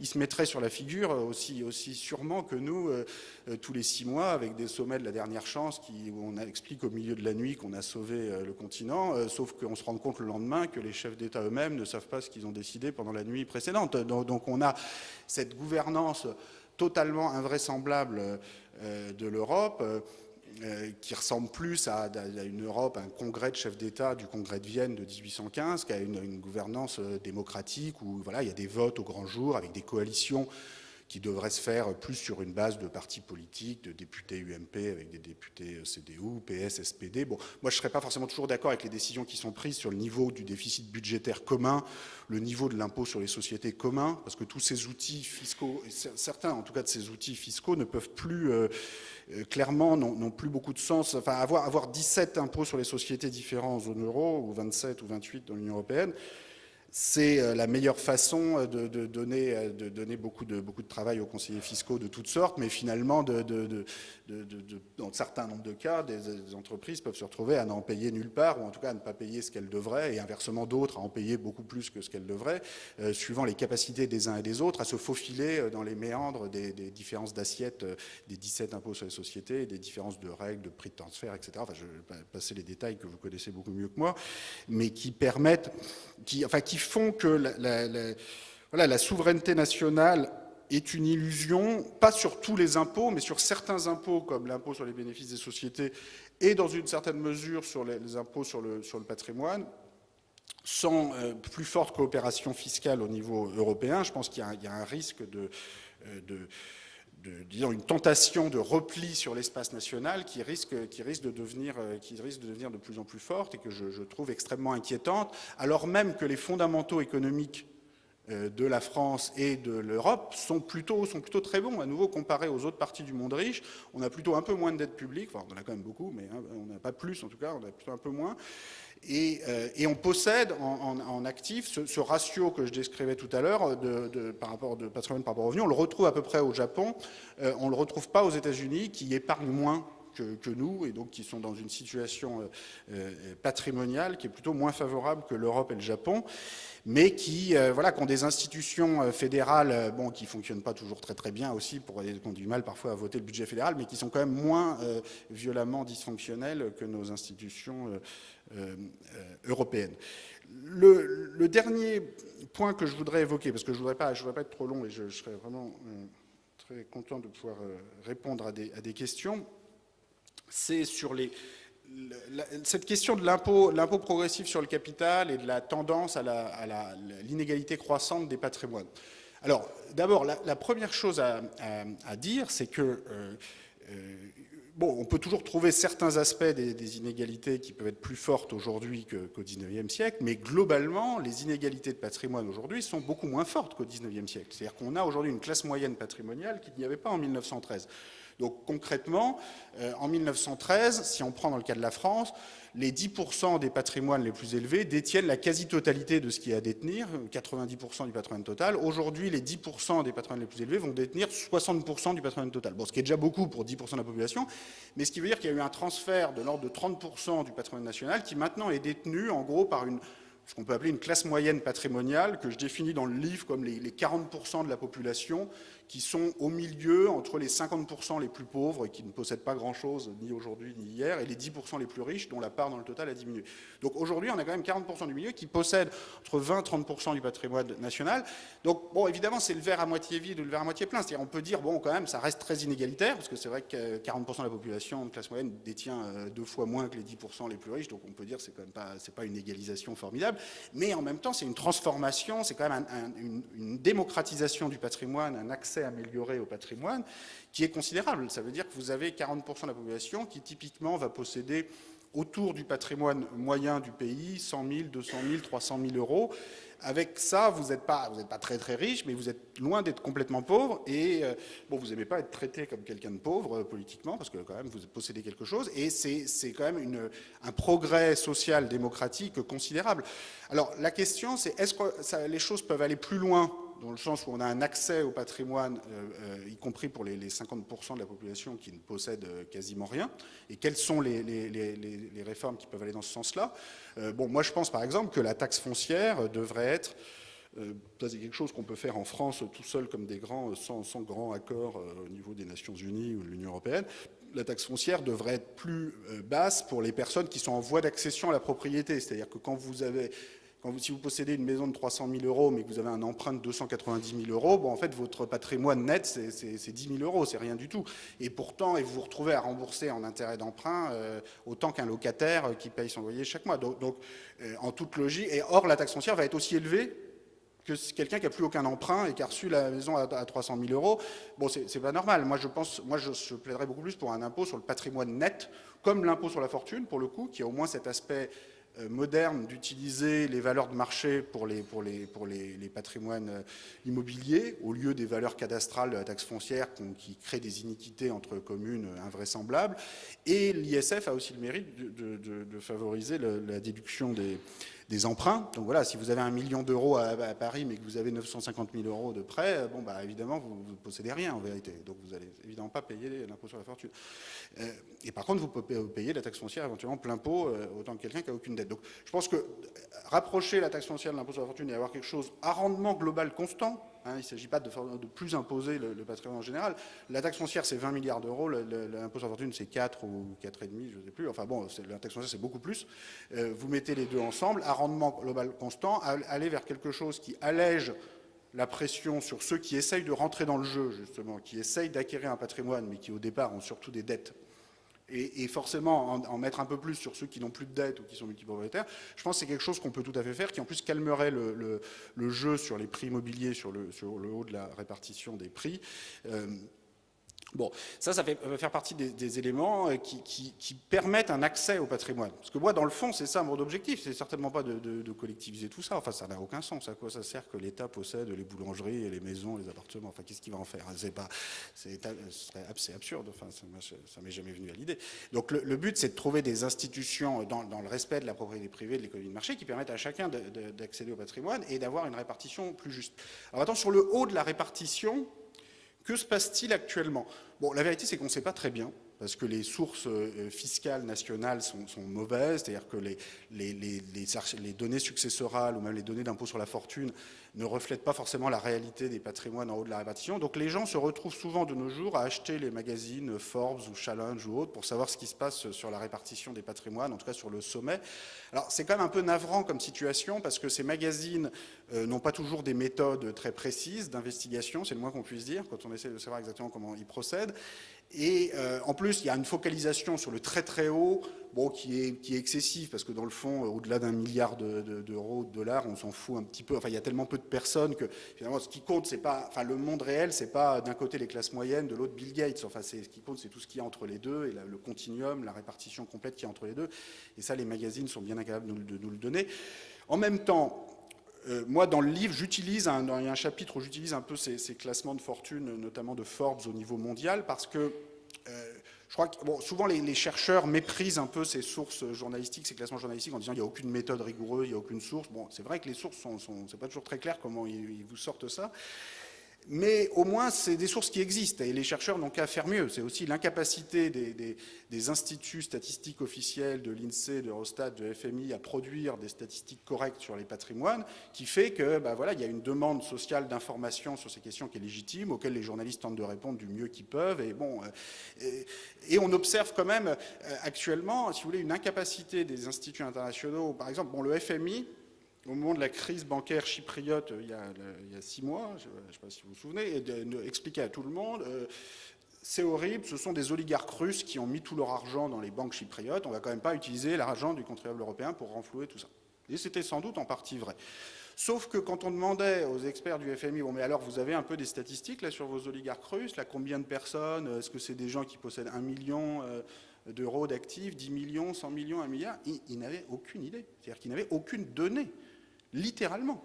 Et donc après, ils se retrouvent à imposer une taxe, en l'occurrence sur le patrimoine, hein, donc c'est le FMI, là c'est pas moi, hein, pour essayer de renflouer le truc, mais alors une taxe totalement indistincte, où vous taxez quasiment au même taux le déposant qui a 10 000 euros sur son livret A et le supposé oligarque qui a 10 millions d'euros, parce que c'était une flat tax sur les patrimoines. Et forcément les types à Chypre disent, attendez, mais vous nous avez parlé d'oligarques russes, maintenant il y a le même taux sur le type avec son livret A. Donc, et si vous n'avez aucune connaissance réelle sur les patrimoines, que vous pourriez avoir avec des échanges automatiques d'informations bancaires, etc., on pourrait avoir plus de connaissances collectives et en particulier les institutions statistiques et financières internationales pourraient avoir ça. On pourrait régler ce genre de crise d'une façon un peu plus civilisée ou consensuelle. Enfin, c'est très difficile de régler ce genre de situation dans un tel brouillard statistique et dans une telle opacité financière. Toujours est-il que pour conclure, si on prend au sérieux ce que ces classements Forbes nous disent, moi j'ai regardé le classement mondial qui est fait par Forbes depuis 1987, donc la période 1987-2013, donc on a quand même 26 années, donc c'est pas juste sur 2-3 ans. On a un taux de progression des plus hauts fractiles de la population mondiale, donc si on prend une proportion, les 0,01% de la population mondiale, quel est leur patrimoine moyen ? On a des taux de progression annuels de l'ordre de 6-7% par an au-dessus de l'inflation, alors que le PIB mondial sur la période, donc la taille de l'économie mondiale, progresse de 3% par an, mais il faut bien avoir en tête que la moitié, plus de la moitié, c'est de la population. Hein, c'est-à-dire sur les 3% de progression du PIB mondial, il y en a plus de 1,5, même 1,9 si on prend la population adulte, parce qu'il y a un processus de vieillissement qui est en fait de la croissance de la population mondiale. Hein. Donc le PIB par habitant progresse de moins d'1,5% par an au niveau mondial. Et le patrimoine moyen par habitant progresse un peu plus vite que le PIB par habitant, parce que, comme je le disais tout à l'heure, le ratio entre patrimoine et revenu est plutôt sur une pente ascendante actuellement dans les pays riches et au niveau mondial. Donc le patrimoine moyen par habitant, sur cette même période 87-2013, progresse d'un peu plus de 2% par an, 2,1%, je crois, toujours au-dessus de l'inflation, en réel. Donc le haut de la répartition, d'après Forbes, pour résumer, progresse 3-4 fois plus vite, 6-7% par an au lieu de 2% par an. Alors, dans ce groupe, il y a beaucoup d'entrées, il y a beaucoup de sorties. Hein, c'est-à-dire que vous avez des nouvelles personnes qui arrivent de pays émergents, vous avez des anciennes patrimoines qui diminuent. Toujours est-il qu'en net, si on prend une proportion constante de la population, donc on fait les choses d'une façon qui est à peu près robuste statistiquement, parce que c'est vrai que souvent on se contente de dire le nombre de milliardaires est passé de 100 à 300 à 3000. Mais bon, si la taille de l'économie mondiale est aussi augmente très vite, en soi, ça ne nous dit rien du tout. Mais si vous faites les choses en proportion statistique, Là, vous avez quand même une déformation qui est un petit peu inquiétante, parce que c'est vrai que vous ne pouvez pas avoir le haut de la répartition qui croît éternellement 3 fois plus vite que la moyenne. Enfin, ou en tout cas, ce que ça veut dire, si ces chiffres sont vrais, et bon, les classements nationaux faits par Challenge en France ou par les magazines en Allemagne ou au Royaume-Uni semblent indiquer des tendances comparables. Si ces choses sont vraies, ça veut dire qu'on est plutôt dans une phase où le haut de la répartition croît donc 3 fois plus vite que la moyenne, ce qui veut dire qu'il n'est pas exclu qu'à l'horizon de quelques dizaines d'années, effectivement, la concentration des patrimoines devienne plus forte, peut-être au détriment d'une classe moyenne patrimoniale qui, pour le coup, a quand même bien du mal, par les temps qui courent, à avoir un rendement de 6 ou 7% par an. Hein. C'est-à-dire, si vous allez sur votre banquier avec votre assurance vie, si vous arrivez à vous protéger de l'inflation, vous êtes déjà content et vous n'avez pas beaucoup au-dessus. Et donc là, l'accès à des placements sophistiqués permettant d'avoir plus de rendement semble quand même très lié à la taille du patrimoine initial. Et donc là, vous avez des phénomènes qui sont quand même un peu embêtants. Alors après, bon, qu'est-ce que ça veut dire sur le barème idéal d'impôt sur le patrimoine si on pouvait parfaitement se coordonner au niveau international, ce qui est une hypothèse forte, mais bon, on peut au moins au niveau européen faire quelques progrès. J'en sais rien. Il faut, à nouveau, pour moi, le premier objectif d'un impôt sur le patrimoine et de transmission automatique d'informations bancaires, c'est d'avoir de plus d'informations sur les patrimoines et de savoir à quel rythme les différentes tranches de patrimoine progressent. Vous voyez bien que si vous avez certaines tranches qui progressent à 6-7% par an, si vous avez un impôt sur le patrimoine à 1% ou même 1,5%, bon, ça ne change pas tant que ça les choses. Donc tout dépend. Bon, il faut regarder. Le but, c'est simplement, bon, c'est formidable d'avoir des entrepreneurs, des nouvelles fortunes qui se créent. Il faut juste qu'à long terme, en tout cas, bon, sur 10 ans, 20 ans, bon, à la limite, les choses peuvent un peu se déformer, mais il faut qu'à long terme, tout croisse à peu près au même rythme. C'est-à-dire les différents fractiles, les centiles, les déciles de la répartition, le patrimoine dans son ensemble par rapport aux revenus, à la production, tout ça doit quand même être un peu en concordance. Et il faut bien se mettre en tête qu'il n'y a pas vraiment dans cette histoire, il n'y a pas de pilote dans l'avion dans cette histoire. C'est-à-dire qu'il n'y a pas de force naturelle qui vous ramène à l'harmonie comme ça, comme par enchantement. Et je pense qu'il y a une certaine illusion comme ça à s'imaginer que les choses vont se remettre comme par enchantement. Et de même qu'il y a un siècle, en France, on refusait l'impôt sur le revenu. Hein, pour conclure par là où j'ai commencé, la France de la belle époque qui refusait l'impôt sur le revenu. Alors sans doute, on refusait l'idée qu'il puisse y avoir des problèmes de régulation de la répartition des revenus, des richesses de l'époque. Sans doute aussi, à l'époque, on se méfiait, on disait oui, mais si on commence à accepter ça, on va se retrouver avec une remise en cause complète du système, la révolution bolchevique au coin de la rue, tout ça. Bon, sauf que, pas plus que hier qu'aujourd'hui, je pense que ce soit le risque principal qui nous menace. Et je pense qu'on peut juste essayer de regarder sereinement quelles sont les tendances en cours, qu'est-ce qui est soutenable, quels sont les outils qui permettent d'y répondre. Je pense que de toute façon, il y a des outils qui se mettront en place pour y répondre. Donc ça peut être l'inflation, hein, qui est un outil très facile, entre guillemets. Alors en zone euro, c'est plus compliqué qu'ailleurs, mais aux États-Unis, au Royaume-Uni, au Japon, c'est clairement une tentation d'aller vers une inflation à 3, 4, 5% par an pour liquider une partie de la dette. C'est vrai que c'est la chose la plus simple qu'on sait faire, mais avec des conséquences qui ne sont pas forcément très bonnes. On peut faire des contrôles des capitaux. Hein, c'est ce que la Chine fait. Vous avez des fortunes énormes qui se bâtissent en Chine, mais si jamais vous voulez la sortir pour vous installer à Zurich, vous n'êtes plus propriétaire. Voilà, c'est comme ça. Alors en Russie, vous pouvez la sortir, mais si vous voulez faire de la politique, vous vous retrouvez en prison. Bon, tout ça, c'est des modes de régulation du capital, si vous voulez, qu'ont chacun leur mérite. L'inflation, le contrôle des capitaux. Moi, je crois que moi, je suis plutôt pour préserver l'ouverture économique, financière, etc. Donc, je ne crois pas tellement dans les contrôles de capitaux, mais à condition qu'on ait des échanges d'informations permettant d'avoir une régulation fiscale qui, dans le fond, est beaucoup plus douce que toutes les autres formes de régulation et respecte beaucoup plus le fonctionnement de l'économie de marché. Voilà, je vous remercie.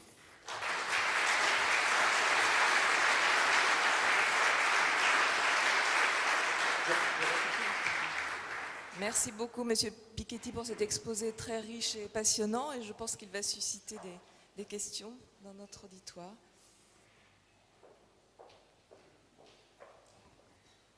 Bonjour FLAB.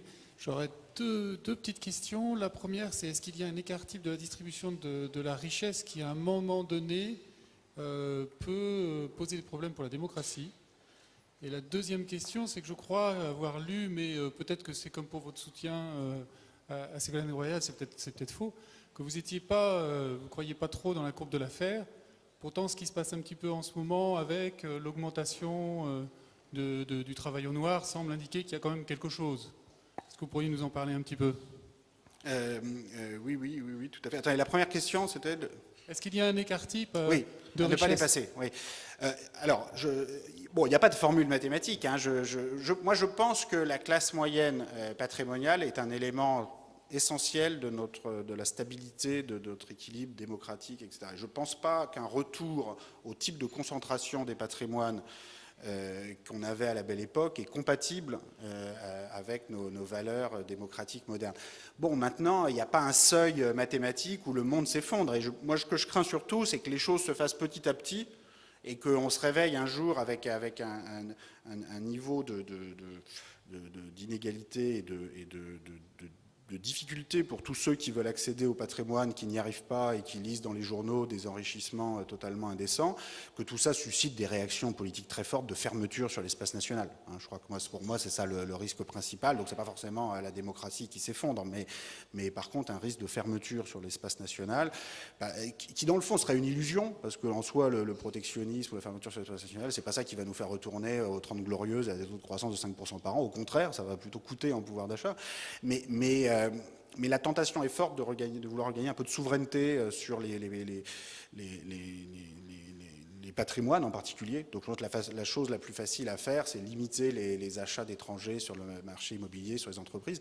Et ça, là, pour le coup, je pense que ce risque existe, que des pays européens, la France en particulier, soient tentés par ce type de mesures dans les 5-10 ans qui viennent. Bon, moi, j'en sais rien, je ne peux pas vous dire le seuil où ça bascule, mais à long terme, je pense qu'il y a besoin de préserver cet acquis qui est cette classe moyenne patrimoniale et une concentration des patrimoines moins extrême qu'il y a un siècle, et que ce n'est pas gagné a priori. C'est-à-dire qu'il y a des forces qui peuvent aller dans le sens inverse, et donc voilà, il faut faire attention. Disons, au XIXe siècle, quand les 10% les plus riches possédaient la quasi-totalité du patrimoine, les 1% les plus riches possédaient à eux tout seuls 60-70% du patrimoine total en France à la veille de la Première Guerre mondiale. Bon, mais c'était un système aussi au XIXe siècle, pendant une bonne partie du XIXe siècle, au début du XIXe siècle, de suffrage censitaire, quoi. Vous avez 2-3% de la population qui votait avant 1870. Donc c'est un système, c'est tout un système politique qui, avec ce niveau de concentration des patrimoines, donc je pense que la question de la compatibilité entre les institutions démocratiques et la répartition des patrimoines est une vraie question.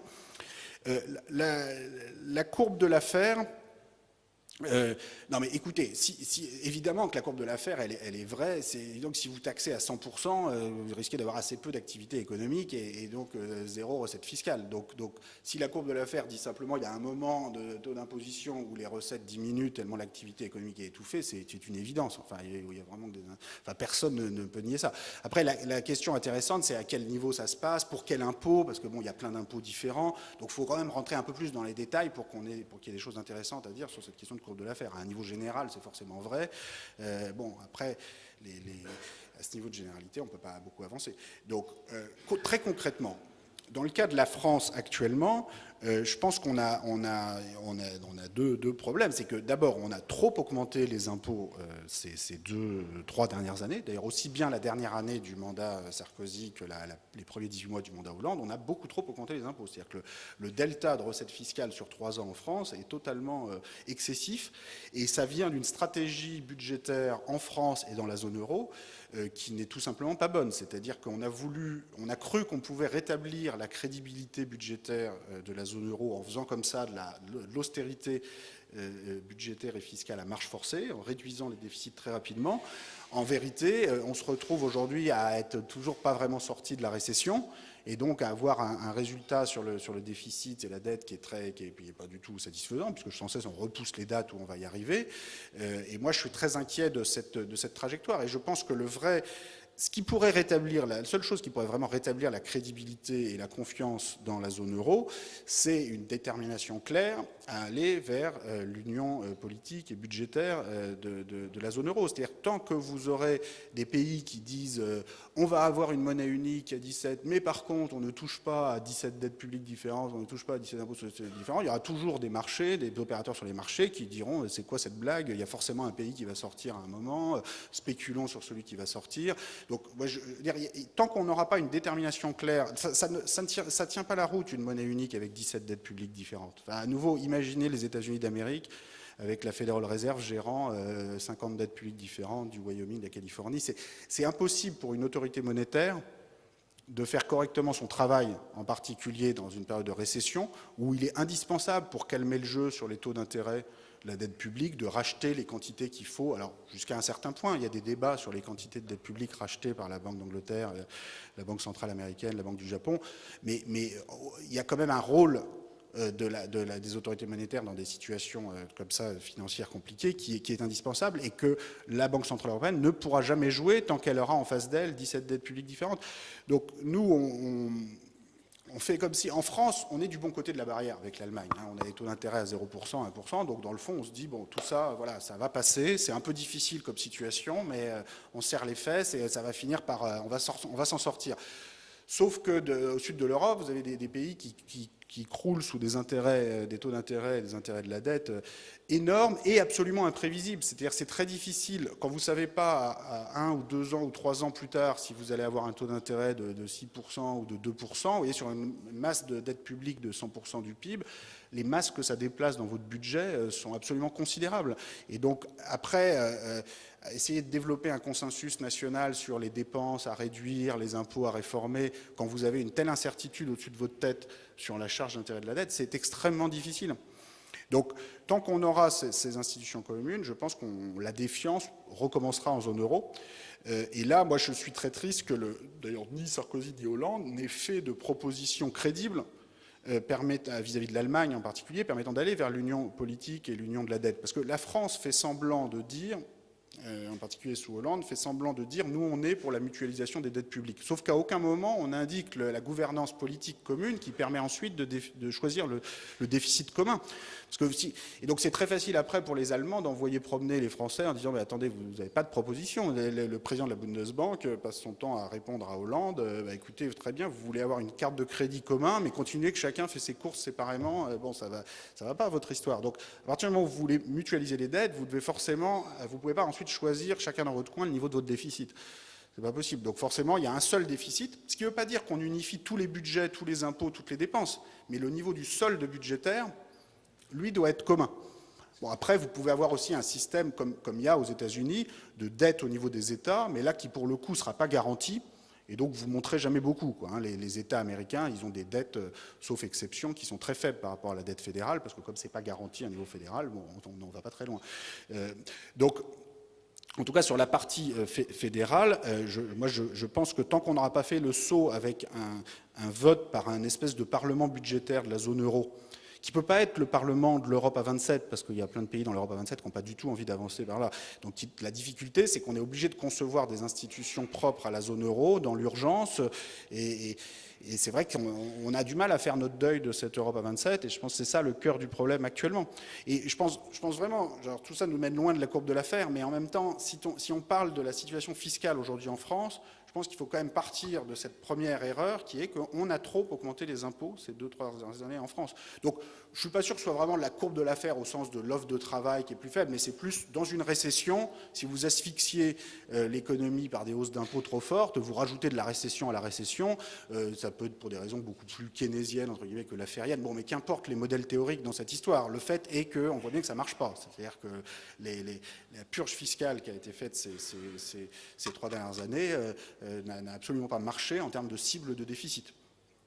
Donc, je pense, disons, la bonne nouvelle, c'est que les traités européens, contrairement à ce qu'on prétend toujours, ça peut se changer. La meilleure preuve, c'est qu'ils ont été changés l'an dernier, en 6 mois.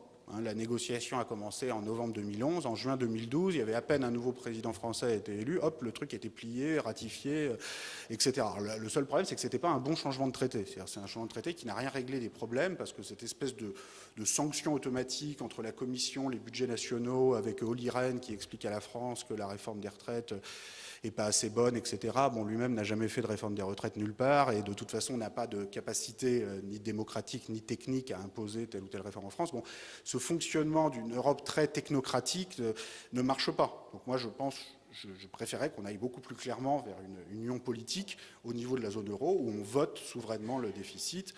De nouveau, je ne serai pas toujours d'accord avec les décisions qui seront prises sur ce déficit ou sur l'impôt sur les sociétés commun qu'on pourrait établir, mais au moins, il y aurait des décisions qui seraient prises. Et on aurait une architecture pour la zone euro qui ne se réduirait pas à la banque centrale, parce que vous ne pouvez pas construire une zone comme la zone euro uniquement autour d'une banque centrale. Vous avez besoin d'autres institutions fédérales. Alors après, le second problème dans les hausses d'impôts de ces 2 dernières années, c'est que non seulement elles ont été trop fortes en volume, mais en plus elles se sont faites dans la confusion et l'improvisation générale, quoi. C'est-à-dire qu'on a une série d'improvisations. Donc là, comptez pas sur moi pour défendre ça, quoi. Je ne sais pas comment dire, quoi. Je pense que personne n'a voté pour François Hollande pour avoir une augmentation de la TVA au 1er janvier prochain. Personne n'a voté pour François Hollande pour avoir un gel du barème de l'impôt sur le revenu. Et vous avez des millions de personnes qui ont reçu des avis d'imposition en septembre. Donc non seulement on a trop augmenté les impôts en masse, mais en plus on a augmenté des impôts dont personne n'avait compris avant les élections qu'ils seraient augmentés. Donc ça, c'est embêtant, quoi. Vous ne pouvez pas dire les impôts, c'est technique, donc parfois vous pouvez espérer vous en sortir sur l'idée que les gens ne comprennent pas vraiment ce qui se passe et donc ils vont finir par tout avaler. Mais là c'est un peu gros, quoi, quand même. Et augmenter la TVA quand vous avez passé 10 ans dans l'opposition à dire que c'est la pire des choses à faire, les gens risquent de le voir, quand même. Donc c'est pas évident comme situation. Hein. Mais, ça... Oui, Philippe Auberger.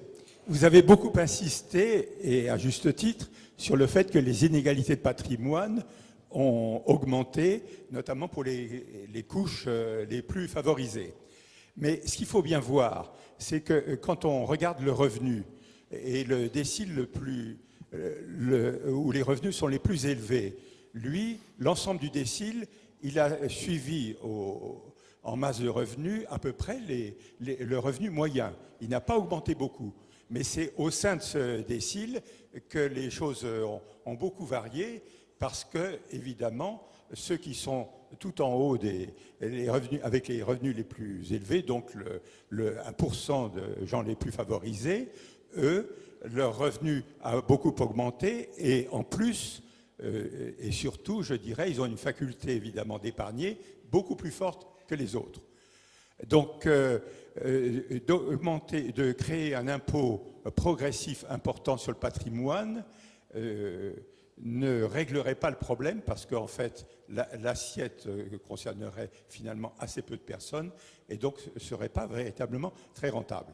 En revanche, il y a un inconvénient certain, c'est que ces personnes qui sont dans le 1% le plus favorisé, ces personnes sont extrêmement mobiles, et que vous n'avez pas parlé du tout de la délocalisation des sièges sociaux et également le déménagement des personnes, mais c'est une réalité, en tout cas pour cette tranche de revenus, et c'est véritablement un élément de paupérisation générale de la France, et c'est en tout cas comme ça que j'explique que le président de la République, par exemple, évite quand même de donner un mauvais signal aux investissements étrangers qui sont déjà actuellement assez réticents à venir en France. Oui, vous avez parfaitement raison, et désolé si j'en ai pas suffisamment parlé. Quand je parle d'union fiscale européenne, c'est précisément pour la raison que vous indiquez, qui est que tout seul, chaque pays s'expose à des délocalisations et à des pertes d'assiettes qui sont considérables. Donc moi, je partage votre inquiétude sur le fait que la France, toute seule, peut se retrouver à faire fuir ses contribuables les plus fortunés, à faire fuir ses sièges d'entreprise et se retrouver un beau matin dans une situation assez inquiétante. Et quand vous dites le président Hollande, fort heureusement, s'en est rendu compte, pour le coup, je suis moins optimiste que vous. C'est-à-dire que je pense que toute l'histoire de la taxe à 75%, moi je l'ai désapprouvée et je pense que c'est une énorme bêtise parce qu'il y a... Bon, d'abord, vous ne pouvez pas faire une réforme fiscale avec une tranche à 75%. Le vrai enjeu en France, c'est on n'a toujours pas mis en place le prélèvement à la source sur l'impôt sur le revenu, alors que tous nos voisins l'ont fait depuis des décennies. On a des assiettes qui ne sont pas définies de la même façon pour la CSG, pour l'impôt sur le revenu. On crée des niches particulières pour des sous-prélèvements. On rajoute des barèmes par-dessus des barèmes de primes pour l'emploi pour rembourser une partie de la CSG prélevée à la source un an plus tôt. Enfin, on accumule des couches de complexité et c'est ça qu'il faudrait d'abord simplifier, unifier. Nous, dans la réforme fiscale qu'on avait proposée en 2011 dans notre petit bouquin pour une révolution fiscale, on était beaucoup plus modeste que le président de la République puisqu'on évoquait un taux supérieur de 60%, CSG inclus. Donc en incluant la CSG, actuellement, on est à 53 ou 54%. Bon, Après, si quelqu'un préfère en rester à 53 ou 54 plutôt que 60, à la limite, c'est pas notre sujet principal. D'ailleurs, dans notre bouquin sur la révolution fiscale, on laisse les gens choisir le barème autant qu'ils veulent, mais c'est plutôt l'entreprise générale de simplification du système qui nous importe le plus. Et en France, ça me paraît ça la priorité, plutôt que des taux supposément très élevés, 75%, s'appliquant à des assiettes extrêmement étroites, faisant peur à tout le monde. Pour rien, parce qu'on est dans une situation où, comme vous l'avez rappelé, les très hauts revenus en France ont en fait beaucoup moins progressé qu'aux États-Unis et en partie au Royaume-Uni. C'est-à-dire que Hollande aurait été un excellent président des États-Unis, parce que je pense qu'aux États-Unis, 75% au-delà de 1 million d'euros, c'est exactement la bonne politique, où il y a eu vraiment, pour le coup, un gonflement des très hauts revenus tout à fait excessif. Et en vérité, quand vous versez 1 million d'euros de plus, que vous gagnez déjà plusieurs millions d'euros comme patron d'une grande entreprise américaine, c'est pas vrai que la performance augmente d'autant. Quand on regarde les performances des entreprises en fonction des rémunérations au patron, bon, évidemment, il faut vous payer correctement, mais quand ça devient complètement démesuré, l'effet sur la performance de l'entreprise d'une augmentation n'est pas décelable, en tout cas dans quelques données qu'on ait, et ressemble beaucoup plus à une entreprise de personnes qui sont en situation de se servir un peu plus. Et donc, de ce point de vue-là, je pense que là, pour le coup, aux États-Unis, ce sera assez utile. En France, c'est pas utile, d'une part, parce que les très hautes rémunérations ont beaucoup moins progressé qu'aux États-Unis. Donc vous avez raison, que dans son ensemble, si on prend le décile supérieur dans son ensemble, ou même le centile supérieur dans son ensemble, il a un peu progressé par rapport au revenu total, mais bon, les courbes sont dans mon livre. Hein, ce sont précisément les séries, c'est nous qui établissons ces séries dans la World Income Database, ce sont les séries qui sont reparties pris partout dans le monde, donc je les connais assez bien. Et je vous confirme qu'en France, c'est à peine décelable le frémissement à la hausse de la part des hauts revenus dans le revenu national, parce que ça ne concerne qu'une toute petite frange. Et en gros, ça avait commencé avant 2007, il y avait un début de rattrapage sur les super cadres américains, mais bon, la crise de 2007 est arrivée là-dessus, donc ça a quand même calmé un peu l'affaire, et même si c'est un peu reparti, on est à des niveaux qui sont beaucoup plus bas qu'aux États-Unis. Donc c'est moins nécessaire l'histoire de 75% de l'un million d'euros, simplement parce qu'il n'y a pas grand monde au-delà d'1 million d'euros en France. Et deuxièmement, c'est pas une bonne idée en France pour les raisons que vous indiquez, qui est que la France est un petit pays au niveau de l'Europe, et encore plus au niveau de l'économie monde, et que on peut pas s'amuser à faire n'importe quoi. Donc sur l'impôt sur la fortune, moi je suis parfaitement d'accord avec vous que la France toute seule ne peut pas faire grand-chose, parce que quand on est dans une situation où vous de fait, enfin, on est quand même dans une situation où en matière de transparence financière et de transparence sur qui possède quoi, enfin on part quand même de très très bas. Hein. C'est-à-dire qu'on est dans une situation où le président de la République peut ignorer que son ministre du budget a un compte en Suisse à 2 heures de TGV de Paris, à 1 nanoseconde de courrier électronique, et pourtant le président de la République ne sait pas, et le ministre du budget se dit qu'il peut ne pas dire et que personne ne va s'en rendre compte. Donc ça en dit long quand même sur le degré d'opacité du système, et je vous dis tout de suite, rien n'a été fait depuis qui éviterait que ce genre de choses se reproduisent. C'est-à-dire qu'il y a aucun... On reste dans des systèmes d'échange d'informations à la demande lorsqu'on a déjà des suspicions très fortes, et on a vu même dans le cas là que ces demandes d'informations n'aboutissent pas parce qu'elles sont souvent limitées à un petit nombre de banques ou d'actifs. Donc tant qu'on n'a pas un système généralisé d'échange automatique de toutes ces informations bancaires, il n'y a aucune chance de faire quoi que ce soit de ce côté-là. Bon, maintenant, je pense que sur toute cette question des paradis fiscaux, des délocalisations de patrimoine, il y a 2 erreurs, il y a 2 extrêmes inverses à éviter. Il y a une attitude de dire, bon, ça y est, le problème a déjà été réglé. Ça, on entend ça souvent. On dit, voilà, depuis 2008, ça y est, les paradis fiscaux, c'est terminé, on a tout réglé. Bon, ça, c'est la première erreur, parce que c'est complètement faux, parce que vous ne le voyez pas du tout dans les statistiques. C'est-à-dire que vous avez quand même, la Banque des règlements internationaux rassemble les statistiques agrégées des bilans bancaires des différentes places internationales. Donc vous n'avez peut-être pas les données au niveau individuel, mais les masses de bilans en Suisse, à Jersey, tout ça, vous les avez, et vous n'avez absolument aucune tendance à la baisse depuis 2008. Globalement, ces classes financières ne se sont jamais aussi bien portées. Donc la fin des paradis fiscaux, ça c'est la première illusion. La deuxième illusion, c'est on ne peut rien faire, on ne pourra jamais rien faire. Bon, des fois d'ailleurs, c'est les mêmes personnes qui disent les deux, qui disent le problème est réglé, ou inversement, on ne pourra rien faire. Bon. Alors la vérité, elle est entre les deux. C'est-à-dire qu'on peut, je pense, régler le problème à condition de prendre son temps et d'avancer clairement avec des sanctions qui soit proportionné à ce qu'on essaye d'obtenir. Donc de ce point de vue-là, la loi américaine FACTA qui va rentrer en vigueur début 2014 est quand même un progrès par rapport aux lois européennes, parce qu'il y a un mécanisme de sanction sur les établissements bancaires qui ne transmettent pas les informations, qui est vaguement plus crédible, alors qui est en fait insuffisant encore, mais qui au moins, ça met le débat sur les terrains des sanctions. Je vous renvoie de ce point de vue-là un petit livre de Gabriel Zucman sur les paradis fiscaux qui s'appelle « La richesse cachée des nations », qui est sorti ces dernières semaines et qui fait les petits calculs suivants. Bon, la bonne nouvelle, c'est quand même que collectivement, l'Union européenne, c'est 1/4 du PIB mondial. Les États-Unis, c'est 1/4 du PIB mondial. La Chine, c'est 20% du PIB mondial. Bon, bientôt, ce sera plus qu'1/4, 1/3, ça va monter. Mais enfin, il reste que l'Union européenne et les États-Unis, à la date d'aujourd'hui, c'est quand même des grosses masses. C'est-à-dire que quand 1/4 du PIB mondial, ou une partie importante au sein de ce quart du PIB mondial, impose des sanctions à des petites places financières, les places financières n'ont pas le choix, doivent accepter, à condition que les sanctions soient proportionnées. Donc, les calculs que fait Zuckman, par exemple, dans le cas de la Suisse, c'est assez simple, c'est pour obtenir des résultats, il ne faut ni la bombe atomique, ni une petite sanction de 1% de droits de douane. Il faut, d'après ces calculs, il suffirait que la France, l'Allemagne, l'Italie imposent 30% de droits de douane à la Suisse. C'est-à-dire que le bénéfice que la Suisse tire du secret bancaire est évalué par Zuckman dans ses calculs à l'ordre de ce que coûterait à la Suisse l'imposition de 30% de droits de douane. Alors, bon, c'est peut-être 25%, c'est peut-être 35%, mais ça donne un ordre de grandeur. Alors le but, ce n'est pas de les appliquer. Hein, c'est simplement une menace de sanction pour obtenir la levée complète du secret bancaire.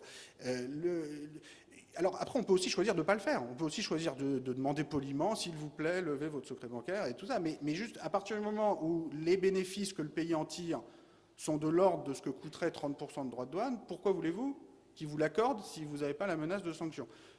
C'est absurde, ce serait vraiment, on ne vit pas comme ça chez les bisounours. Enfin, chaque pays a des intérêts qu'il va défendre. Et si vous n'avez pas des menaces de sanctions qui soient proportionnées aux avantages que vous voulez retirer, vous n'obtiendrez rien. Donc de ce point de vue-là, les Américains ont une approche plus pragmatique. C'est-à-dire qu'au moins, ils ont mis le débat sur le terrain des sanctions. Alors, les sanctions sont insuffisantes dans la loi FATCA, c'est-à-dire que c'est des sanctions au niveau des établissements bancaires, alors que je pense, comme Zuckman, que seules des sanctions commerciales au niveau des pays permettront d'avancer. Alors ça peut paraître très violent comme ça, parce que c'est vrai qu'on s'est habitué ces dernières décennies à avoir le libre-échange en échange de rien du tout. C'est-à-dire d'avoir le libre-échange, mais vous pouvez vous enrichir en commerçant avec vos voisins, et puis ensuite siphonner leur base fiscale dans leur dos, et tout va bien. Sauf que c'est peut-être pas tenable comme histoire, quoi. C'est-à-dire que le libre-échange, c'est formidable, mais c'est normal que vous ayez des échanges d'informations bancaires, tu vois, permettant d'avoir... Et c'est quand même une drôle de situation quand le président d'un pays voisin ne sait même pas que son ministre du budget a un compte en banque chez vous, quand même. Enfin, moi, Donc, bon, il y a des moyens d'en sortir, mais il faut quand même bien réfléchir au type de remise en cause en termes de sanctions commerciales. Je précise quand même que ce type de sanctions commerciales serait parfaitement admissible du point de vue de la législation de l'OMC. Zuckman a tout vérifié les textes, c'est-à-dire que compte tenu de la perte infligée par le secret bancaire aux autres pays, après, la Suisse peut arriver avec une autre estimation s'ils veulent, et tout ça peut se régler dans un tribunal de l'OMC qui, de toute façon, ne tranchera pas. Mais la vérité, c'est que chaque pays est quand même libre, lorsqu'on lui impose un coût, d'imposer des sanctions en proportion de ce coût. Avec comme objectif, évidemment, de ne pas appliquer ces sanctions ou de les appliquer très brièvement. Mais le problème, c'est que la crédibilité de la France, de l'Allemagne et des grands pays de l'Union européenne sur ces questions est extrêmement faible actuellement. Parce que comme les pays ont proclamé pendant des années que tout était réglé, qu'on allait voir ce qu'on allait voir, sans rien faire concrètement, ça les fait rigoler, quoi, les pays de l'autre côté de la barrière. Raphaël Legendre, s'il vous plaît. Je pense que... Journal L'Opinion. Excusez-moi, parce que là, il est 10h05 à ma montre, et vous savez, nous avons une règle que je rappelais à M. Piketty tout à l'heure, c'est que nous terminons nos petits déjeuners à 10h. Donc, on s'est donné 5 minutes de plus. Je suis désolé, mais je pense qu'il va falloir que nous interrompions notre réunion, quitte à ce que nous prévoyions peut-être, parce que c'est tout à fait intéressant les propos que vous avez tenus, un deuxième chapitre, peut-être, au cours de l'année 2014, pourquoi pas. En tout cas, je tenais à vous remercier tout à fait vivement du panorama que vous avez bien voulu dresser devant nous ce matin. Il est évident que ça, c'est un petit peu différent de ce que nous avons l'habitude de voir, puisqu'en général, nous invitons des économistes, en général de banques, qui ont tendance à nous projeter sur l'avenir pour nous faire, pour établir des prévisions sur l'euro contre le dollar ou l'évolution des taux d'intérêt. En tout cas, moi j'ai absolument apprécié vos propos et la perspective que vous avez bien voulu donner donc à l'appréciation du capital au cours du XXIe siècle. Je tenais à vous en remercier. Je pense que l'ensemble de l'auditoire a été passionné. En tout cas, merci beaucoup, M. Piketty.